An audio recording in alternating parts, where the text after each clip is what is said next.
ونستعينه ونستغفره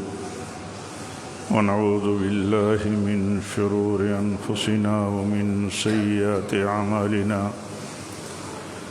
من يهده الله فلا مضل له ومن يضلل فلا هادي له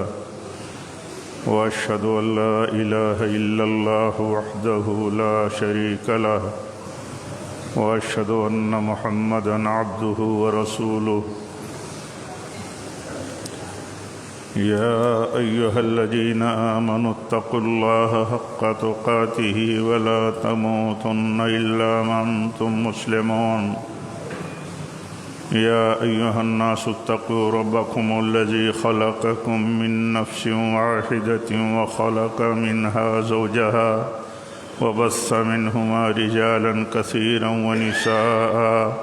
واتقوا الله الذي تساءلون به والأرحام إن الله كان عليكم رقيبا يا أيها الذين آمنوا اتقوا الله وقولوا قولا سديدا يصلح لكم أعمالكم ويغفر لكم ذنوبكم ومن يطع الله ورسوله فقد فاز فوزا عظيما أما بعد فإن خير الحديث كتاب الله وخير الهدي هدي محمد صلى الله عليه وسلم وشر الأمور محدثاتها وكل محدثة بدعة وكل بدعة ضلالة وكل ضلالة في النار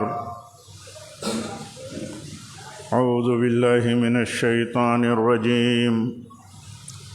ومن أحسن قولا ممن دعا إلى الله وعمل صالحا وقال إنني من المسلمين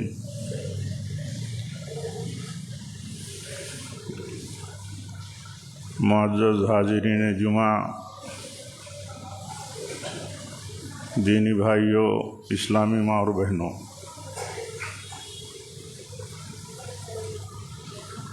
اللہ تعالیٰ نے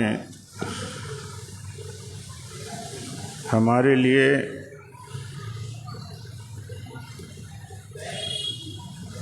ایک بنیادی مسئلہ یہ طے کر کے رکھا ہے، ہمارے لیے طے کیا ہے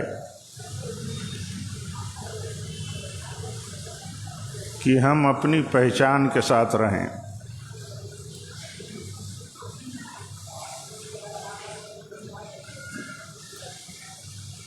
ہم جس نظریے اور جس عقیدے پر ہیں اس نظریے اور عقیدے کے ساتھ ہم جانے جائیں، پہچانے جائیں،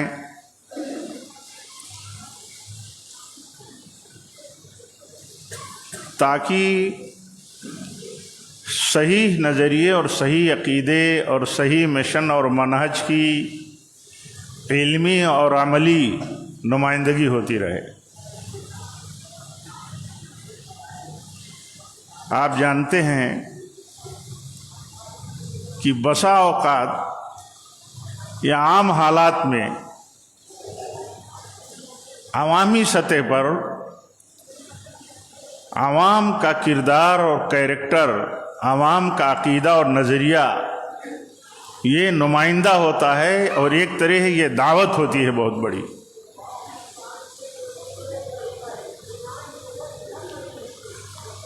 بحیثیت مسلمان، بحیثیت اللہ کے فرما بردار، بحیثیت اللہ کا بندہ، اللہ کی عبادت کے رنگ میں رہنے والا، جب جانا پہچانا جاتا ہے اپنے معاشرے میں، اپنے نیٹ ورک میں، اپنی بستی میں، اپنے وطن میں، تو وہ ایک میسج بنا رہتا ہے کہ یہ کہیں نہ کہیں ان کی کوئی نسبت ہے،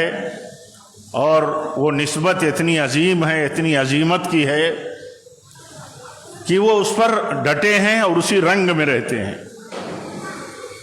دیکھیے اللہ تعالیٰ نے فرمایا وَمَنْ أَحْسَنُ قَوْلًا مِّمَّنْ دَعَا إِلَى اللَّهِ وَعَمِلَ صَالِحًا وَقَالَ إِنَّنِي مِنَ الْمُسْلِمِينَ۔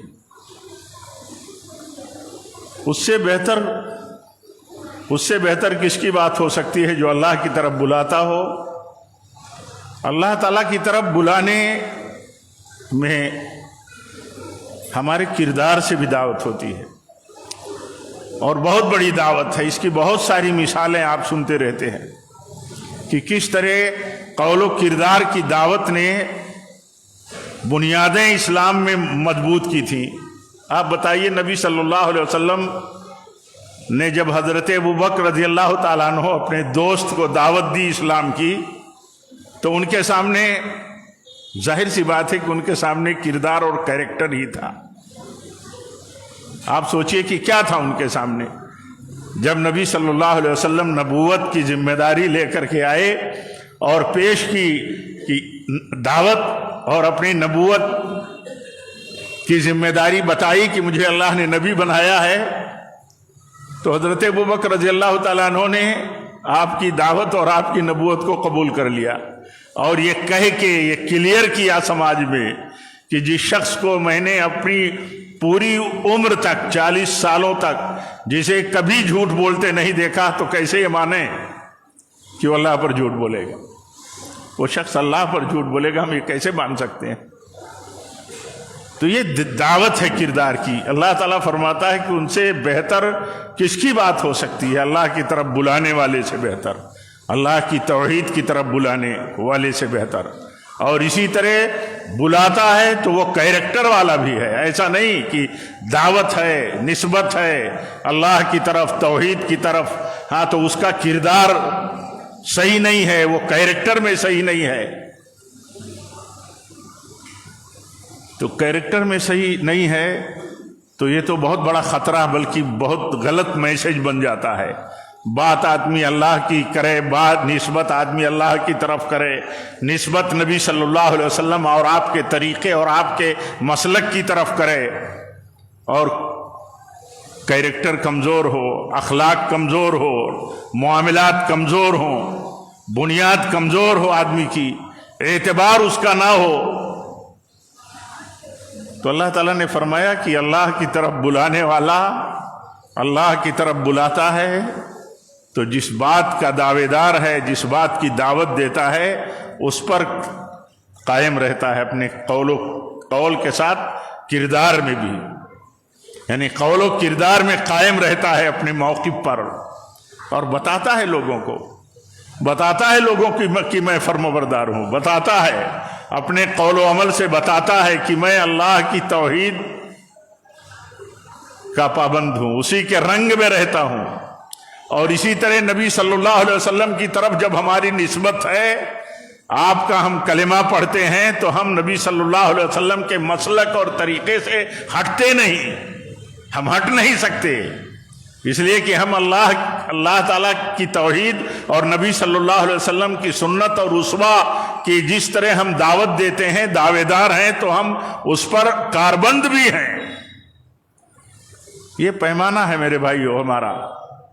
اسی لیے بنیادی طور پر یہ تقاضا ہے ہم سے، ہر گھڑی، ہر وقت اور ہر موقع کے لیے کہ ہم جہاں بھی رہیں، جس جگہ رہیں، جس طرح کے ماحول میں رہیں، ہماری بنیاد توحید کی،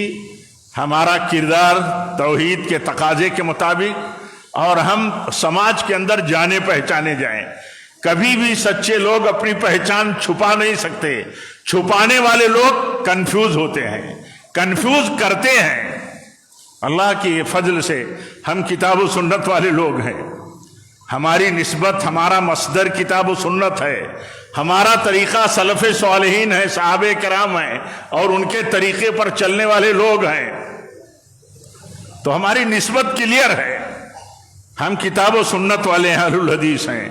ہماری نسبت سلف کی طرف ہے، ہم سلفی ہیں، اہل الحدیث ہیں، سلفی ہیں۔ ہم اس بات کو کلیئر جب کرتے ہیں تو ہر وہ چیز کٹ جاتی ہے جو کتاب و سنت میں نہ ہو اور سلف صالحین کی زندگی اور ان کے طریقے میں نہ ہو۔ کچھ نہیں بتانے کی ضرورت ہے، اتنا کلیئر موقف ہے، اتنا کلیئر اسٹینڈ ہے، کنسپٹ ہے۔ یہ بات بتانے کے بعد کچھ بچتا نہیں ہے۔ قرآن و حدیث میں کہیں حکم نہیں ہے، کہیں تعلیم نہیں ہے نبی صلی اللہ علیہ وسلم کی پیدائش پر عید اور جشن منانے کی۔ سلف صالحین اس کے بعد ہمارا منہج ہے، ہم سلفی ہیں۔ صحابہ کرام نے نہیں بنایا ہے۔ امت کا وہ طبقہ جو صحابہ کرام کو معیار حق مانتا ہے، اہل سنت پوری نسبت ان کے تعلق سے یہی رکھتے ہیں۔ یہ بھی ایک اللہ کا فضل ہے کہ صحابہ کرام کے سلسلے میں کوئی اختلاف نہیں، کوئی دو رائے نہیں ان کی عظمت اور ان کے طریقے کی پیروی میں۔ تو پھر یہ بات کافی ہو جاتی ہے، بہت بات کرنے کی ضرورت نہیں ہے کہ صحابہ کرام جو نثار رہا کرتے تھے، فدا رہا کرتے تھے نبی اکرم صلی اللہ علیہ وسلم کی ایک ایک حکم، ایک ایک ادا اور ایک ایک طریقے کی پیروی میں اور آپ کی محبت میں، اگر انہوں نے آپ کی پیدائش پر جشن نہیں منایا تو صحابہ کرام کے طریقے اور ان کے منہج پر چلنے والوں کے لیے گنجائش قطعاً نہیں بچتی ہے کہ وہ میلاد النبی کی عید اور اس کا جشن منا سکتے ہیں۔ موقف کلیئر ہوتا ہے، اصل چیز موقف ہے، اصل چیز دعوے کے ساتھ عمل ہے۔ یہ دعوت ہوتی ہے، یہ دعوت ہوتی ہے۔ ہم اپنی دعوت اور پہچان میں اسی نسبت کے ساتھ زندہ ہیں اور زندہ رہنا چاہیے۔ ہماری دعوت ہے اللہ کی طرف، ہم بلاتے ہیں لوگوں کو اللہ کی طرف، ہم بلاتے ہیں نبی صلی اللہ علیہ وسلم کے طریقے کی طرف، ہم بلاتے ہیں سلف صالحین اور صحابہ کے طریقے کی طرف۔ اور جب ہم یہ بلاتے ہیں تو جب بھی کوئی مسئلہ اس طرح کا آتا ہے تو ایک طرح سے کلیئر ہوتا ہے کہ یہ کتاب و سنت اور صحابہ کے طریقے پر چلنے والے لوگ ہیں اور یہی اصل حجت ہیں اور انہی کے طریقے پر چلنے کا حکم دیا گیا ہے۔ وَمَن يُشَاقِقِ الرَّسُولَ مِن بَعْدِ مَا تَبَيَّنَ لَهُ الْهُدَىٰ وَيَتَّبِعْ غَيْرَ سَبِيلِ الْمُؤْمِنِينَ نُوَلِّهِ مَا تَوَلَّىٰ۔ رسول کی جس نے مخالفت کی، جنہوں نے رسول کی مخالفت کی اور صحابہ کرام کے طریقے کی مخالفت کی، رسول کی مخالفت ہے، رسول کی مخالفت ہے، صحابہ کرام کی طریقے کی مخالفت ہے۔ آپ کی مخالفت اس طرح ہے، اس اصول کی بنیاد پر کہ آپ نے فرمایا کہ جس نے کوئی بھی عمل کیا نیکی اور دین سمجھ کر کے، جس کا میں نے حکم نہیں دیا، جس پر میں نے عمل نہیں کیا تو وہ باطل اور مردود ہے۔ یہ نبی صلی اللہ علیہ وسلم کا ایک اصولی اور ایک بنیادی طریقہ ہے جو آپ نے ہمیں دے دیا ہے، پوری امت کو دے دیا۔ آپ نے اپنی مبارک زندگی میں اپنے تئیں بہت ساری باتیں بتائی، بہت سارے سعادت کے طریقے بتائے نبی صلی اللہ علیہ وسلم نے اپنے تئیں، اور وہ سب تفصیل ہے۔ آپ نے اپنے تئیں بیان فرمایا کہ میں سوموار کو پیدا ہوا، مجھے سوموار کو پیدا کیا گیا، اللہ نے سوموار کو مجھے پیدا کیا۔ سوموار کو روزہ رکھتے تھے آپ نے اپنی پیدائش کے تعلق سے، اپنی بعثت کے تعلق سے جو بات بیان کی، بہت ساری چیزیں ہیں آپ کی خصوصیات میں جو آپ نے بیان فرمائی ہیں، لیکن جس کا ذکر آپ نے نہیں کیا، جس کا حکم آپ نے نہیں دیا، جس پر عمل آپ نے نہیں کیا، پھر اسے دین سمجھ کر کے، کار ثواب سمجھ کر کے اگر کیا جائے، اور پھر صحابہ کرام نے بھی نہیں کیا، صحابہ کرام نے بھی نہیں کیا۔ صحابہ کرام آپ سے محبت کتنی کرتے تھے، آپ کے طریقے کی پیروی کتنی کرتے تھے، ایک آپ